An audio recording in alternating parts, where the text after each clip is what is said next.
Welcome to Your Stories podcast, where we hear candid stories from people conquering cancer. I'm your host, Brenda Brody, and I am delighted to welcome my dear friend, Monique Robinson, to the podcast today. Monique conquered stage 2 breast cancer, going through both a lumpectomy and radiation. Today, we will discuss how Monique found strength while facing a cancer diagnosis. Monique, welcome to the podcast. Thank you so much for being on. Hi, Brenda. Thank you so much for having me. So, Monique, can you take us back to that unfortunate time when you did receive the call that you did have cancer? Do you remember how you learned about your diagnosis? Yeah, I sure do. I remember it vividly. So I'll tell you a little bit about my story. I had always had lumpy breasts, so diagnosed with a lot of fibroid adenomas. Back in 2013, it was July of 2013, I was doing my own self breast examination, which, I do on a monthly basis. And I actually found like a little lump underneath my armpit. And so because I had these reoccurring fibroid adenomas, I would visit a surgeon regularly. So I went to the surgeon and he did a little sonogram and he said, "Oh, it's nothing. It's just a swollen lymph node. Women get those all the time." So this was like July of 2013. And I kind of went on about my business. But then Brenda, like weird things started happening. So I was in the laundry room a month or so after that, and I saw the breast cancer pin in my laundry room. Have no idea where that came from. And then one night I went to bed and I had a very, very vivid dream. And it was a woman doctor telling me, "You are sick and we have to get you well." And that next morning, I called my gynecologist and she set me up for a mammogram, and the story goes on from there. So it was really in December of 2013 that I started tackling my cancer. Wow, that is quite an extraordinary story. And, it's amazing because I think so many of us, it happened to me as well, have these signs from the universe that we don't quite understand. But you had that moment where you had this feeling and the visual that maybe there was something going on. So it's really fortunate. And I'm grateful that you took it to heart and got the help that you needed. So That's just an incredible story. Thank you for sharing that. Once you were diagnosed, how did your cancer care team come up with a treatment for you? I know you had an extraordinary doctor who is one of our women who conquer cancer doctors, Dr. Nalima Dendalori. So you want to share a little bit about what Dr. D did for you and the team around you? Yeah, absolutely. I had a woman team. Very strong woman team. So when I got diagnosed, the radiologist sent me first to Dr. Elizabeth Feldman, who was just wonderful. And so Dr. Feldman was the one that did my surgery. Rosemary Altmus was my radiologist oncologist. I found just wonderful Dr. Dendalori, who, I told you many times, Brenda, she is my lifeline. But I think the wonderful thing about all those doctors being together in one place is they could talk about my treatment together. And they all knew what was happening. It wasn't like I had to repeat my story over and over again. I was their priority and they were going to get me better. Don't you find that, at least I found that they're very upfront, very direct, and very honest. I always tell people when I mentor them, if they're telling you something, it's the truth. These doctors don't sugarcoat, which I think is a wonderful thing because you don't have to go to sleep wondering, are they not telling me everything? Did you have that experience? I really did, Brenda. When I had my first surgery, when I was diagnosed, Dr. Feldman said, "Okay, well, we can either do an MRI. If it's cancerous, the MRI is going to light up. We'll know. Or we can just go ahead and do surgery. We'll biopsy it, and then you may need to have future surgery." So I opted, let's, biopsy, see what happens. When I woke up from that first surgery, Dr. Feldman was there, and she said, "It's cancerous." And the nurse that was taking care of me said, "Listen to your doctors. Do everything your doctors tell you to do. And, I really, really took that to heart. But the one beautiful thing I think about the team was they knew me and my personality. And I have to say, I was fragile. I mean, I was scared. I was broken. But Dr. Feldman and Dr. Dendelori knew how to talk to me in the way that worked for me. They tell you the truth, but they treat you so warmly and passionately and caring.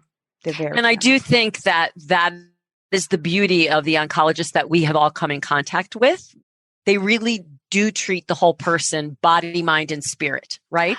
Absolutely. And they really understand what we need when we need it, keeping us having strength, but also understanding the emotional trauma that comes along with having cancer, both during treatment and then all the PTSD after. Oh my gosh, Brenda, right? Yeah, absolutely. So I had it for sure, right? So after I was done with my treatments, and this, it's like you're taking your medicine, so you feel like you're still doing something. But anytime I had a ache, a pain, a sniffle, I swore the cancer was back, and I would spiral down. And, I would go to my primary care doctor, but I would ultimately end up back at Dr. Dendelori every time. Right. And she looked at me one time. I mean, I was in her office sobbing and crying, and she looked at me and she's like, you need to do something about your anxiety, right? So she was treating my entire being, not just my cancer, my post-cancer. She was like telling me I needed to get some mental health and strength, and which is what I did. And, today I'm feeling great, both mentally and physically. When you get that call that you have cancer, it emotionally takes a major toll, both physically and mentally. And so I'm so proud of you for taking the steps to get the mental health that you needed, because the support, because it goes along with it for years and years to come. And as I always say, that's why we're survivors. Absolutely. It's over, but it's never really over. It takes a village, but I'm really impressed and proud of all you've done. And again, we can't thank the doctors who've treated you and treated me enough, because they knew how to get us through it, but also how to deal with us after the fact, because they don't make us feel that this PTSD is something weird or unusual. They're very sensitive whenever we call and we need to see them. They're always open. Can we talk a little bit about, you have a beautiful family, and when you were diagnosed, Grant, your son, was in high school, and Haley, your beautiful daughter, was in college. And, thank God you had the amazing support of your husband, Clyde. But what was that like for your family and the impact that your diagnosis had on them? After I was diagnosed, the first call I made was to my mom. And my husband, Clyde, and I really had to figure out how we were going to talk to our children about it. And I just couldn't. I just could not bring up the courage and the strength to talk to them. So we went out to dinner one night and had a nice dinner, and we were driving back in the car, and my husband, Clyde, said, kids, we need to talk to you. And he, told them the truth and said, Mom has breast cancer, and the doctors are doing everything that they can, and she's going to be okay. We had to tell them that I was going to be okay. And my son just broke down and cried. And my daughter, who is so strong, said, did you hear what Dad said? Mom is going to be okay. And just to hear those words coming out of other people's mouth, you are going to be okay, really, really helped me get through this. And I have to say, my husband was there with me every step of the way. Did not miss a doctor's appointment, did not miss a radiation treatment. My first radiation treatment, I was laying on the table by myself, and I just was a mess. I was crying. And you know how it is. They got to line everything up. This takes work, right? To make sure they are getting the cancer in the right spot. And Dr. Altimus just stopped everything. And she went and got my husband, and he came into that room, and he just hugged me, and it was like, it's going to be okay. So My family was just there for me every step of the way. But I have to say, too, my friends, you, especially at the top of my list, my dear Brenda. It was my pleasure, and you've done it for others since. And I think that's a great message to people, and especially people who don't have families, that, you create your own family. It may be a non-biological family, but when you're diagnosed, you reach out to those, I find, that have had cancer, and you want to hear their stories. And the most important thing you want to hear is, I'm going to be okay.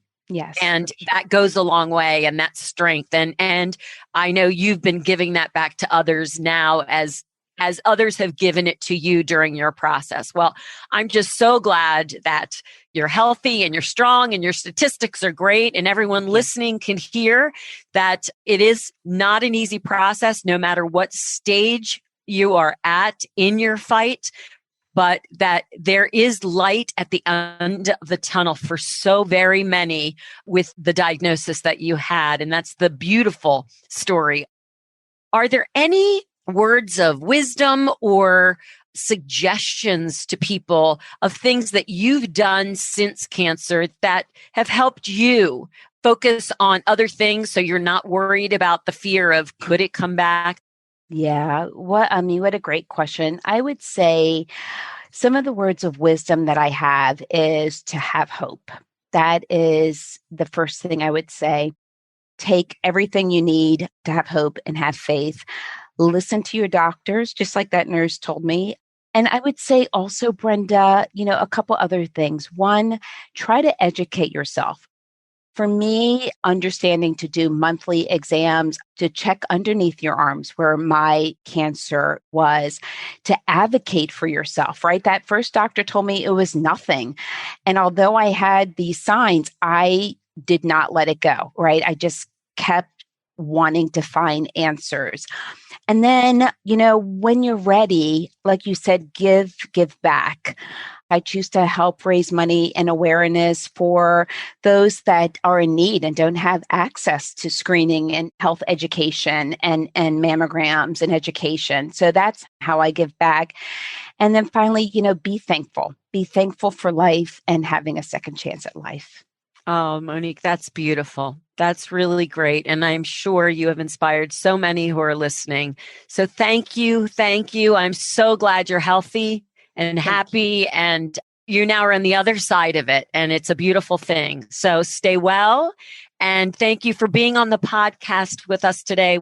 Thank you so much, Brenda. Anytime. All right, great. Thanks, Monique.